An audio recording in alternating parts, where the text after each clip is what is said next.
आखिर क्यों माँ कामाख्या ने अपने ही पुजारी का शिरच्छेद कर दिया? ऐसा कौन सा श्राप था जिस श्राप के कारण कामाख्या के जो राज परिवार हैं वे आज भी सदियों के बाद भी माँ कामाख्या के दर्शन नहीं कर पाते हैं? आखिर क्यों माँ कामाख्या ने हमेशा हमेशा के लिए नीलाचल क्षेत्र को छोड़ दिया था?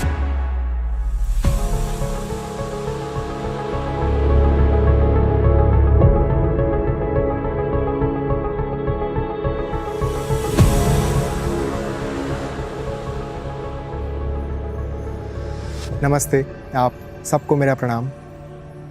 माँ कामाख्या के अनेक अनसुलझे रहस्य हैं। माँ कामाख्या के साथ कई महान तांत्रिक, मांत्रिक और अघोरी की कहानी जो है वो जुड़ी हुई है। उसमें से एक कथा जो है वो जुड़ी हुई है केंदुकलई जी के साथ। केंदुकलई माँ कामाख्या के पुजारी थे। उनके गर्भगृह में पूजा अर्चना करते थे, माँ के बहुत बड़े उपासक थे।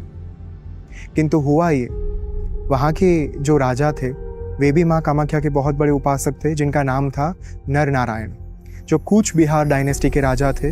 अर्थात इस डायनेस्टी को, इस राज परिवार को, इस वंश को कूच बिहार वंश के नाम से भी जाना जाता है।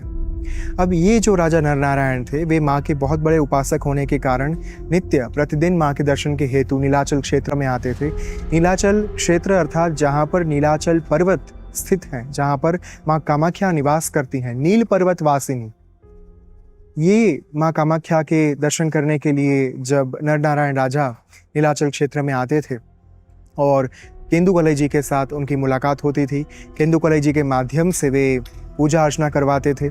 केंदुकलई माँ के इतने बड़े उपासक थे कि उनके पास आने वाले भक्तों की समस्या का निवारण करने में समर्थ थे। एक बार उनके पास एक माता आई, उनकी बच्ची उनके हाथों में थी जो मर चुकी थी, मृतक थी। उन्होंने रो कर बिलख कर केंदुकलई जी से कहा कि आप ही मेरी एक अंतिम आशा है और मैं आपसे प्रार्थना करती हूँ कि माँ की कृपा एवं आशीर्वाद के कारण आप मुझे मेरी बेटी पुनर्जीवित करके दीजिए। तब केंदुकलई जी ने कहा कि माता जी ये संभव नहीं, क्योंकि एक बार जिनकी मृत्यु हो गई वे वापस जीवित नहीं हो सकते। किंतु उस माँ को केंदुकलई के ऊपर अत्यंत विश्वास था, श्रद्धा थी। उन्होंने कहा कि मुझे इतना तो विश्वास है कि अगर आप माँ से एक बार कहेंगे तो माँ आपकी बात को मना नहीं कर पाएगी। केंदुकलई जी ने कहा कि आपकी श्रद्धा को नमन है, मैं एक बार आपके लिए माँ से प्रार्थना करके देखूंगा, बाकी का सब उनके हाथों में होगा। तब जाकर जब केंदुकलई ने उस मृतक बच्ची को अपने हाथों में उठाया और गोद में ले जाकर माँ की पाषाण शिला पे जाकर रख दिया, माँ की ब्रह्मांड योनि पर रखा, तुरंत ही चमत्कार हुआ। जैसे ही केंदुकलई जी ने प्रार्थना की कि हे माँ, यदि आपको ठीक लगे, यदि आपको योग्य लगे तो इस बच्ची को पुनर्जीवित कर दीजिए, ये मेरी आपसे प्रार्थना है, विनती है। केंदुकलई जी की इस प्रार्थना के कारण माँ ने उस बच्ची को पुनर्जीवित किया, एक जीवन दान दिया और ये बात धीरे धीरे धीरे समग्र नगर में फैलती गई। आखिर में ये बात राजा नर नारायण तक भी पहुंची।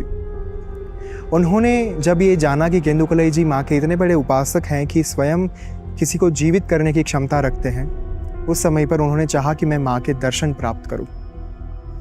अब वहाँ पे जो उस क्षेत्र में लोग रहते थे उन सबको पता था कि रात को मंदिर बंद हो जाने के पश्चात केंदुकलई जी अपनी आंखों पर पट्टी बांधकर माँ की पूजा अर्चना करते थे और माँ साक्षात उनके सामने प्रकट हो जाती थी। माँ के प्रकट हो जाने के बाद भी केंदुकलई जी की जो स्तुति थी वो रुकती नहीं थी। वे माँ के लिए भाव विभोर होकर भजन गाते थे, मंत्र का उच्चारण करते थे, श्लोक स्तुति गाते थे और माँ नृत्य करती थी नग्न होकर, क्योंकि माँ कामाख्या ब्रह्मांड योनि के साथ जुड़ी हुई है। ब्रह्मांड योनि यानी जहाँ से इस सृष्टि का, इस ब्रह्मांड की उत्पत्ति हुई है, वो योनि, जिस स्थान पर देवी सती का योनि भाग प्रस्थापित हुआ था वो स्थान था कामाख्या अर्थात नीलाचल क्षेत्र। अब केंदुकलई के पास आकर जो नर नारायण राजा थे उन्होंने विनती की कि मुझे माँ के दर्शन प्राप्त करने हैं और मैं चाहता हूँ कि एक बार मुझे आप गर्भगृह में उपस्थित रहने की अनुमति दीजिए।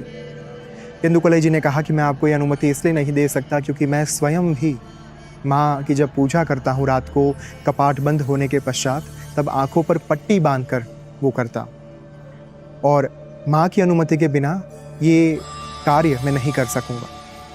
किंतु राजा नरनारायण ने साम दाम दंड भेद का उपयोग करके केंदुकलई जी को विवश कर दिया। और विवशता के कारण केंदुकलई जी ने कहा कि आप एक कार्य करिए, मैं आपको गर्भगृह में उपस्थित रहने की अनुमति तो नहीं दे पाऊंगा, किंतु गर्भगृह में एक छिद्र है, एक छेद है, उस छिद्र से आप माँ को नृत्य करते हुए दर्शन कर पाएंगे। और जैसे ही मैं स्तुति गाना आरंभ करूंगा वैसे ही आप उस छिद्र से एक नज़र करिएगा। जैसे ही आप दृष्टि डालेंगे माँ साक्षात उपस्थित हो चुकी होंगी, प्रकट हो चुकी होंगी। और उनके कहे मुताबिक रात हुई, कपाट बंद हुए, केंदुकलई जी ने स्तुति गाना शुरू किया और माँ प्रकट हो गई।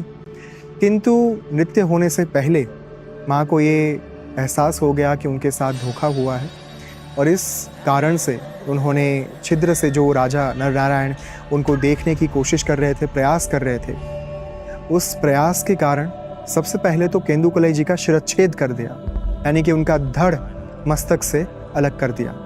और दूसरा, उन्होंने राजा नरनारायण को ये श्राप दिया कि आगे से आपका राजवंश, आपका राज परिवार यदि इस क्षेत्र में भटकने की भी कोशिश करेगा तो भी मैं उन्हें तबाह कर दूंगी, इस वंश का मैं नाश कर दूंगी। और ये श्राप जब कूच बिहार डायनेस्टी को राजा नरनारायण को मिला, उसी क्षण से उन्होंने उस क्षेत्र को छोड़ दिया। और आज भी जब राजा नरनारायण के वंशज, कूच बिहार डायनेस्टी के कोई वंशज माँ कामाख्या के उस क्षेत्र से गुजरते हैं, चाहे ट्रेन से हो, चाहे बस से हो, चाहे कार से हो, तो वो हमेशा अपने बाजू में एक छतरी खोल देते हैं, एक अम्ब्रेला खोल देते हैं, ताकि गलती से भी उनकी जो दृष्टि है वो माँ कामाख्या की ओर ना जाए। और दूसरी कहानी ये प्राप्त होती है, कुछ लोग ये कहते हैं कि केंदुकलई जी को पत्थर की मूर्त में परिवर्तित कर दिया गया था। तो ये दो कहानी हमें प्राप्त होती है, एक कहानी, एक कथा जहाँ पे केंदुकलई का शिरच्छेद कर दिया गया था, और दूसरी कथा जहाँ पे केंदुकलई जी को पत्थर की मूर्त में तब्दील कर दिया गया था। और राजा नरनारायण के वंशजों के बारे में और कूच बिहार डायनेस्टी के बारे में ये भी कहा जाता है, जो हमने when I was there in the Kamakhya क्षेत्र, जो मैंने नोटिस किया था, ब्रह्मपुत्रा रिवर हेरिटेज सेंटर है वहाँ पे, जहाँ पे एक सुंदर म्यूज़ियम क्रिएट किया गया है। उस म्यूज़ियम के अंदर ऐतिहासिक चीज़ें जो हैं वो रखी गई हैं, एंटिक्स रखे गए हैं, और कामाख्या क्षेत्र के इतिहास के बारे में बातें कही गई हैं। उस हेरिटेज सेंटर में मैंने एक बात पढ़ी कि मूलतः ये कथा जो है वो कदाचित नहीं बनी थी। वास्तविकता ये थी कि कदाचित जो कूच बिहार डायनेस्टी थी वे वैष्णव संप्रदाय में परिवर्तित हो चुकी थी, वे विष्णु के उपासक बन चुके थे, किंतु कामाख्या क्षेत्र में रहने के कारण अब उनके पास कोई विकल्प नहीं था, इसलिए उन्होंने ये कथा जो है वो बिल्डअप कर दी। ये कथा का निर्माण किया गया एक कल्पना के तौर पर, ताकि अपनी प्रजा के मन में ये कथा का बीज डालकर उन्हें विश्वास दिलाया जा सके कि हम लोग तो माँ कामाख्या के दर्शन कर ही नहीं सकते। किंतु वास्तविकता कदाचित ये थी कि विष्णु उपासक होने के कारण कूच बिहार राज परिवार ने हमेशा हमेशा के लिए शक्ति की उपासना को छोड़ दिया था, और समय रहते ये श्राप की जो बात थी, ये जो अफवाह थी, ये फैलाई गई थी ताकि वैष्णव संप्रदाय का अनुसरण करने में उन्हें कोई आपत्ति ना हो। ये बात भी ब्रह्मपुत्रा हेरिटेज सेंटर में एक फ्रेम पर लिखी गई है। बहुत ही सुंदर स्थान। अगर आप कामाख्या विजिट कर रहे हैं, उस क्षेत्र में जा रहे हैं, गुवाहाटी जा रहे हैं, तो इस म्यूज़ियम की मुलाकात अवश्य लीजिएगा। आई रियली होप कि आपको इस वीडियो से जानकारी प्राप्त हुई होगी। अगर आपको ये वीडियो अच्छा लगा है तो इस वीडियो को लाइक और शेयर करिएगा, और कमेंट करिएगा कि क्या हमें माँ कामाख्या के बारे में आगे और वीडियो बनाने चाहिए, जहाँ पे कुछ ऐसे रहस्य मैं आपके लिए लेकर आऊँ जिन रहस्यों को आज तक कोई नहीं सुलझा पाया। और हाँ, अगर आपने इस चैनल को सब्सक्राइब नहीं किया है तो प्लीज़ अभी बेल आइकन के ऊपर क्लिक करिए और वेदोलॉजी चैनल को सब्सक्राइब करिए। इतना ही नहीं, अगर आपने अभी भी मृत्युंजय महाअसुर श्रेणी नहीं पढ़ी तो आई वुड हाईली रिकमेंड कि यहाँ पे डिस्क्रिप्शन बॉक्स में आपको एक लिंक दी गई है, उस लिंक के ऊपर क्लिक करिएगा और मृत्युंजय महाअसुर श्रेणी भाग 1, जहाँ पे हमने तंत्र विश्व के अलग अलग रहस्यों को उजागर किया है, वो आप अवश्य पढ़िएगा। धन्यवाद। ओम श्री मात्रे नमः।